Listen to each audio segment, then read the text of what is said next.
What's up, everybody? It's Stacey Storino. Welcome back to my channel, the #1 place for entrepreneur moms who are engaging in content marketing so that they can drive traffic to their business in order to do business. You know, I teach my students something that often surprises them, and for sure, they'll often initially fight me about it, conceptually, but once they listen to me and put it into action, in practice, they usually end up growing their email list, sometimes by a jaw-dropping amount. Then they thank me. So that's why I made this video to explain how to use Instagram to grow your email list so that I can help you out on this front the way I do them, mama. So make sure to hit that like button and subscribe to get real-world help that entrepreneur moms like you need to succeed when you're marketing your business online and through social media today.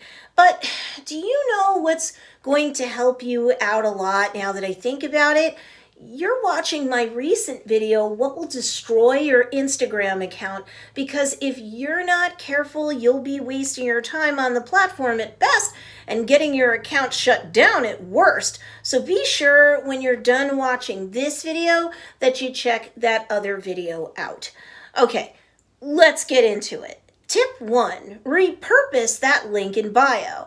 Most people think that they need to put the link to their website into the website field in their Instagram bio when they're first setting it up. It seems obvious, right?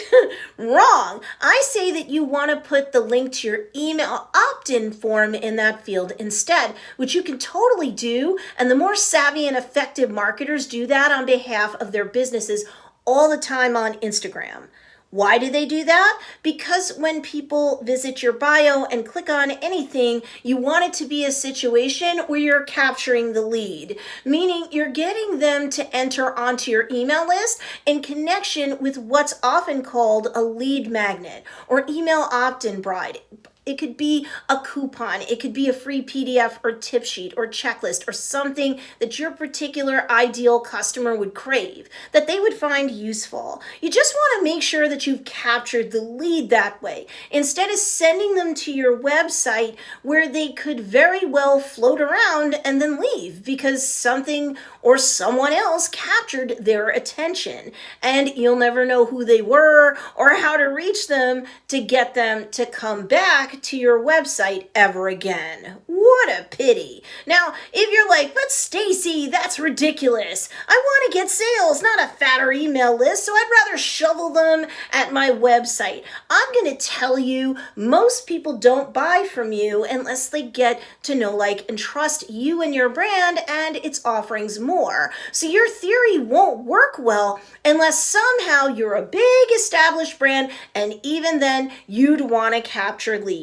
Then, whether they buy from you up front or grab your coupon, your freebie, or whatever, but don't buy right away, you've got their email address and you can engage in email marketing where, sure, you're occasionally mentioning sales, but then otherwise you're serving up value. Emails providing links to your latest blog post, YouTube video, IGTV video, your latest freebie that you made just for your email VIPs with tips, tricks, techniques, checklists, a lookbook or guide of some sort, and sooner or later that KLT factor or know, like, and trust factor will grow to the point where you'll get more sales conversions from your email list. You should get up to 75% of your sales from your email list each month. If you don't have an email list or much of one, and you're not making much, if any, money, guess what? Now maybe you can understand why. Besides, social media platforms can come and go, but unless someone unsubscribes, they're your lead forever. You need to capture the leads. You must do it. Now, some people further object and say something goofy like, no one's gonna want to give me their email address, or they won't shop me if I don't spit out my website at them. Okay, think about this, mama. They can fire up the Google to look up your website, but they won't even need to do that, because if you set up an automated email list opt-in sequence through your email service provider like MailChimp, OO, ConvertKit, and so on, then they can get the opt-in coupon or goodie, and then surprise, in that same email that delivered the goodie and even every every single one you send to them afterwards, you can put a link into your website and voila, problem solved. And if no one's opting into your email list, then your coupon isn't enticing enough. Studies show it must be 20% or higher, or your email opt-in bribe isn't tempting enough. If you know your niche, then you know the intersecting interest that brought them to your Instagram content and profile to begin with. Don't know what an intersecting interest is? Then you need to watch my video, Blow Up Your Instagram with this hashtag strategy, and you'll understand how to create content that's more enticing to your ideal customer and how to use the right kind of hashtags to leave a trail of digital breadcrumbs that lead them from whatever they're searching for on Instagram right to your profile or account. Watch that video. It's a good one.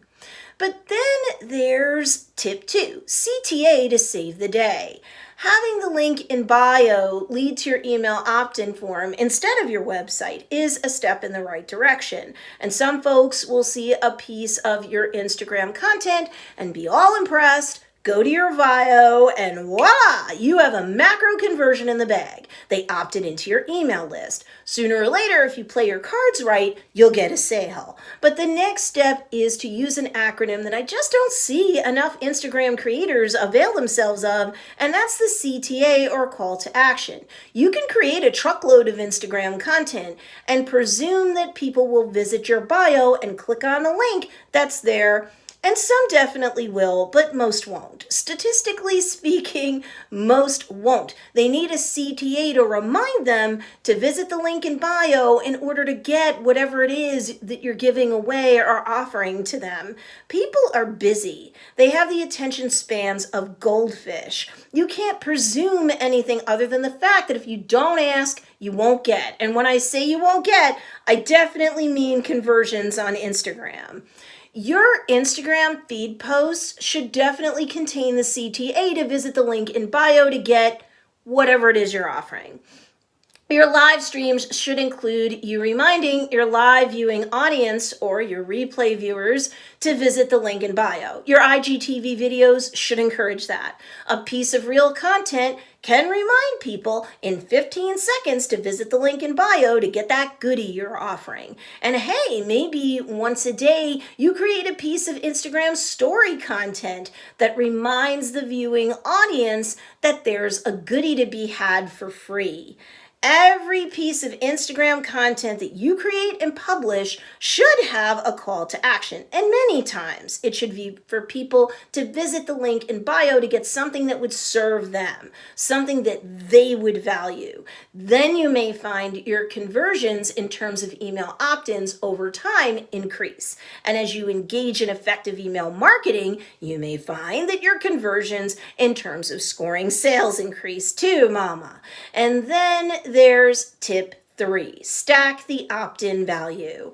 As I mentioned in my recent video, how to keep people on your Instagram profile, you don't want to have nothing but a parade of product photos and a tsunami of sales-related content on your account. And that's that, or that's nearly all of what you do. You really do have to create approximately 2 to 3 times roughly the relationship marketing type content on Instagram as you do publish straight up sales-based content. You need to build up that know, like, and trust factor, or KLT factor, so that you can have enough rapport between you and your audience and or followers so that they will stick around to keep consuming content from you.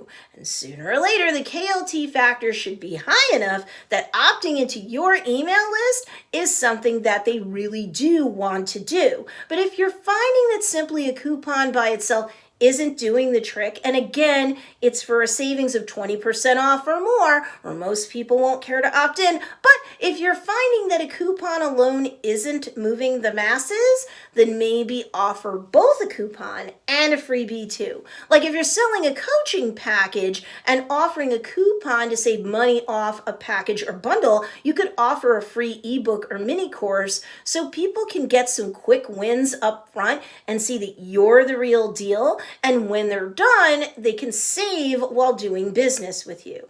If you're a products-based business and you offer a coupon that's 20% off or more, consider pairing it with a seasonal tip guide that corresponds with your client's intersecting interests. If you're selling clothes, for example, you might want to offer them a tip guide so that they can dress fashionably in a given season, so that they can look fresh and successful in fall. And they can do that easier when they're shopping your collection at 20% off too. Once people are on your email list, you could serve up value to them to keep them from unsubscribing, and then every so often run a sale, a flash sale, a clearance sale, a site-wide sale, a limited time offer, free shipping, buy one, get one, whatever's applicable. And you know what? People should be buying. If you've done your job right, they might just be buying from you every single month too. And if you're like, how do I do this email list building activity even more effectively?